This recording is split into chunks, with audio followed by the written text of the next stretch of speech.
जी अस्सलाम वालेकुम, this is Haider Khan और आप देख रहे हैं मेरा यूट्यूब चैनल। जी आज हम मौजूद हैं कराची के अर्बन फॉरेस्ट में और आज हमारे साथ एक ऐसे टैलेंटेड बंदा मौजूद है जो उड़ते परिंदे की बता देंगे उसकी नस्ल कौन सी है और वो परिंदा किस मौसम में कब कहाँ से आया। तो हमारे साथ मौजूद हैं ज़ुहैब अहमद। अस्सलाम वालेकुम ज़ुहैब। वालेकुम सलाम, क्या हाल है हैदर? हम गुड, आप ठीक हैं? अल्लाह का शुक्र है, ठीक ज़ुहैब हूँ। ज़रा बताएं आप, ये क्या शौक है आपका और क्या कहते हैं आप इस फोटोग्राफी करते हैं और बर्ड्स को देख के आप बता देते हैं कि बर्ड्स ये किस नस्ल का है, क्या है? बिल्कुल सर, ये समझें कि ये मेरे ब्लड में है शौक। क्योंकि मेरे दादा शिकारी थे तो वो जंगलों में घूमते थे, तो उसी उसी जीन्स को फॉलो करते हुए मेरे अंदर भी ये शौक हुआ कि मैं भी जंगलों में घूमूं। अनफॉर्चुनेटली हमारे जंगलात से जो हैं वाइल्ड यानी कि बड़े मैमल्स जो हैं और शेर वगैरह जो हैं इस टाइप की तो चीज़ें ख़त्म हो गई। मगर यह है कि जंगलों में घूमते घूमते कुछ खूबसूरत और नन्ही नन्ही सी जान के परिंदों के ऊपर मेरी नज़र पड़ी। और देखें आपकी बात काट रहा हूँ, ये एक परिंदा गुजर रहा है और मैं अब आपसे पूछूंगा कि ये परिंदा कौन सा है, किस नस्ल का है, आप बता देंगे? जी बिल्कुल, मैं बता दूंगा बिल्कुल। और जैसे कि ये अभी देखें सामने जो है हमारे फ्लेमिंगोज जा रहे हैं, क्योंकि ये फ्लेमिंगोज यहाँ पे इस तरह के जो ये पानी होता है, छिछला पानी जो शैलो वाटर्स होते हैं, यहाँ पे उतरते हैं और ये यहाँ इस पानी के अंदर से अपनी खुराक खाते हैं। बेसिकली ये अपनी बीक से जो है फिल्टर करते हैं इस पानी को और उसके अंदर जो बारीक बारीक ऑर्गेनिज्म होते हैं एक्वाटिक, ये उसको अपनी ग़िज़ा का हिस्सा बनाते हैं। और ये अफ्रीका से लेके एशिया के साहिलों तक डिफरेंट सीजन्स के अंदर माइग्रेशन करते करते आते हैं। जी ज़ुहैब भाई, तो ये भी बताया हमें कि आप का तो आपको ये आपने कहा मेरे ब्लड में है, ये आपका शौक है, लेकिन वो लोग जो इसको हॉबी के तौर पे करना चाहते हैं और आजकल के दौर में अपने प्रोफेशन में से टाइम निकाल कर करना बहुत मुश्किल है। You must be employed somewhere और आप काम करते होंगे, तो हाउ डू यू मैनेज, कैसे करते हैं आप? बहुत मुश्किल होता है मेरे लिए सबको मैनेज करना। और क्या कहते हैं, आपको पता है कि मंडे टू सैटरडे हम काम करते हैं, 9 to 5 हमारी जॉब होती है, उसके बाद ओवर टाइम भी लग रहे होते हैं, तो मेंटली बहुत डिप्रेशन होता है, स्ट्रेस में होते हैं हम लोग। और जब हमें किसी चीज़ की यानी कि समझे कि जब मैं बर्ड वॉचिंग करने निकलता हूँ तो समझे ये मुझे आज़ादी का एहसास दिलाता है और मैं इससे बहुत मेंटली रिलैक्स होता हूँ। और फिज़िकली एक्टिविटी भी अच्छी होती है कि हम मुख्तलिफ टेरेन के अंदर, कभी पहाड़ों पर चढ़ रहे हैं, कभी पानी के अंदर भाग रहे हैं। जी, तो और फिर क्या कहते हैं, लंबे लंबे मैदानों के अंदर हम रेंग के भी गए हैं, चलते हुए भी गए हैं, भागते हुए भी गए हैं, बहुत से इसके अंदर यानी कि एक समझे कि एक तरीके का ये स्पोर्ट्स भी है और एक तरीके की ये बहुत अच्छी हॉबी है। मेंटल एंड फिजिकल जी, हेल्थ के लिए बहुत अच्छी एक्टिविटी है और मेंटली हेल्थ के लिए बहुत अच्छी है। जब आपको कोई लाइफर यानी कि वो परिंदा जो आप पहली दफ़ा देखते हैं अपनी ज़िंदगी में, जब वो मिलता है तो उसका जो एहसास होता है वो वाकई में आपको बहुत खुशगवार एहसास होता है। आपको बड़ी खुशी होती है कि जी मैंने अपनी ज़िंदगी में आज पहली दफ़ा इस परिंदे को देखा। परिंदे का नाम? परिंदे का नाम यानी कि जैसे हमारे यहाँ 700 से ज़ायद स्पीशीज़ पाकिस्तान में परिंदों की पाई जाती हैं, तो उन 700 में से जैसे अब मैं परिंदे देखने शुरू करूँगा, जी चील देखा, कौवा देखा, फिर मैं उससे बढ़ते बढ़ते ईगल्स पे आऊँगा, फैल्कन्स पे आऊँगा। तो वो परिंदे जो पहली दफ़ा मैं देख रहा हूँ, जैसे कोई मैंने एक ईगल देखा, स्टेप ईगल मैंने देखा था 2016 में फर्स्ट टाइम, तो वो मेरा लाइफर था, यानी कि वो मैंने पहली दफ़ा अपनी ज़िंदगी में देखा एज अ बर्डर जब मैंने इस सब शौक़ को शुरू किया। और बड़ा मेंटली बड़ा रिलैक्सेशन होता है इन सब को देखना सुबह सुबह, फिर आप कुदरती माहौल के करीब होते हैं। मैं इस शौक़ के लिए बहुत सारी जगहों पे गया हूँ। अपना ये वेटलैंड्स यानी कि ये शैलो वाटर्स कहलाते हैं, फिर साहिल समंदर पे भी जाते हैं, मैंग्रोव्स के जंगलात में भी जाते हैं हम, वाटर बॉडीज़ यानी कि फ्रेश वाटर बॉडीज़ जैसे हालीजी लेक है, हब डैम वाटर रिजर्वायर है, कीर्थर नेशनल पार्क है, वहाँ की पहाड़ियाँ हैं और मुख्तलिफ गांव देहात हैं, गोट हैं। इवन कि मैंने अर्बन बर्ड वॉचिंग भी बहुत अच्छी की और अपने घर से भी बहुत सारे परिंदों को रिकॉर्ड किया है। और अपने ऑफिस के ऊपर भी जब मैं अक्सर नमाज़ पढ़ने जाता हूँ तो वहाँ से भी मैंने शाम के वक्त सर्दियों के मौसम में खासकर काफ़ी परिंदों की स्पीशीज़ को रिकॉर्ड किया है।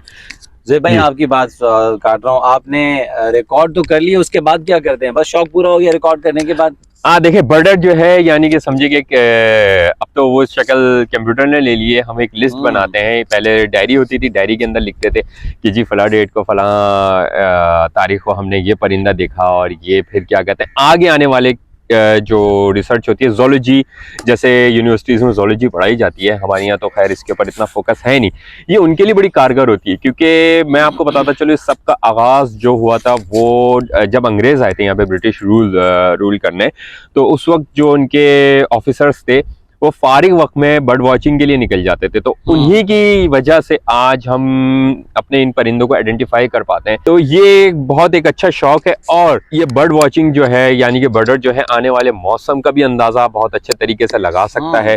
ठीक है, ये हमारी यानी कि वेदर फोरकास्ट के लिए भी बहुत फायदेमंद होते हैं बर्ड वॉचिंग करना कि जी फला परिंदा मैंने देखा। अब जैसे मैं हूँ, अब इस साल कूंजें लेट हो गई जी। लेट क्यों हो गई? शायद पीछे वहाँ पे साइबेरिया में सर्दियाँ जो हैं लेट हो रही हैं, या लेट स्टार्ट होंगी या जल्दी स्टार्ट होंगी, तो उसकी वजह से लेट हो गई, या उन्होंने रास्ता बदल लिया। रूट क्यों बदला? पॉल्यूशन की वजह से बदल लिया, या उनका जो बेदरेक शिकार होता है इस वजह से बदल लिया। तो ये सारे सिलसिले जो हैं इस बर्ड वॉचिंग की फील्ड में पनहा रहते हैं और बहुत मज़ेदार फील्ड तो है। क्या लगता है आपको, जैसे अब सर्दियाँ आ रही हैं तो सर्दियों में कौन से परिंदे जो है ना वो कराची का रुख करेंगे? बिल्कुल, सर्दियों के अंदर जो परिंदे आते हैं हमारे यहाँ, साइबेरियन चिफचैफ आता है, ब्लू थ्रोट आता है। इसी इलाके के अंदर यहाँ पे अगर आप सुबह सुबह आएंगे, ऑफिस जाने से पहले आप आएँ और फजर पढ़ के आएँ और आप अपना 8 बजे तक यहाँ पे टाइम लगाएं, तो आपको बहुत सारे छोटे छोटे परिंदे जैसे साइबेरियन चिफचैफ हो गए, ब्लू थ्रोट हो गए, और इसके अलावा एशियन साइबेरियन स्टोन चैट वगैरह ये दिखेंगे। फिर छोटे छोटे प्लोवर्स आते हैं, और बहुत सी दफ़ा ऐसा होता है कि कुछ डक्स स्पीशीज़ भी हैं जो अब रेयर होती जानी शिकार की वजह से, वो भी यहाँ आ जाती हैं। तो वो देख के बड़ा एक अच्छा एहसास होता है। फिर ईगल्स वगैरह हैं, वो बियाबान पहाड़ी इलाकों के अंदर आ रहे होते हैं ईगल्स।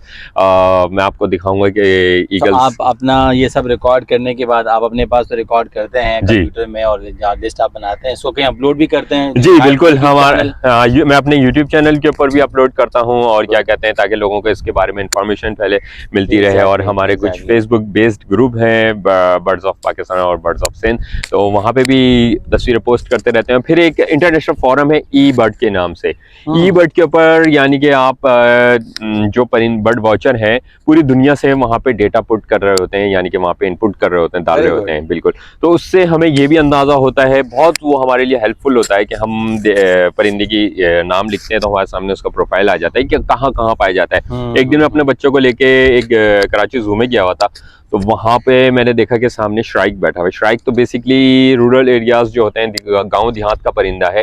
तो मैंने कहा ये यहाँ पे शहर के बीचों बीच क्या कर रहा है। मैंने उसकी खैर जल्दी से तस्वीर निकाली, जब घर जाके उसको आइडेंटिफाई किया बुक से, तो पता चला जी वो ब्राउन श्राइक है, और वो चाइना से यहाँ पे आया है। तो वो पाकिस्तान का 2nd या 3rd उस वक्त का रिकॉर्ड था उस वक्त तक कि ब्राउन श्राइक पाकिस्तान में कराची में यहाँ तक आ सकता है। गुड जबरदस्त। आज हम यहाँ मौजूद हैं अर्बन फॉरेस्ट में, जो कि क्लिफ्टन के साहिली एरिया है। तो ये क्या पब्लिक के लिए ओपन है ये जगह? आते हैं लोग यहाँ पे? जी, लोग आते हैं, खासकर बर्ड वॉचर्स के लिए तो ये एक बहुत अच्छा स्पॉट है, शहर के करीब है। यानी कि जो कि मेरे जैसा कोई बर्ड वॉचर है, जैसे उसको सुबह सुबह ऑफिस जाना है, तो वो सुबह सुबह यानी कि 6 बजे यहाँ पे पहुँच जाएगा। 6 बजे से लेकर 8 बजे तक 2 घंटे लगा के अपना काम करेगा, फिर 8 बजे ऑफिस रवाना हो जाएगा, ताकि वो अपनी सीट संभाल सके। बेहतरीन। तो लोग आते हैं यहाँ पे।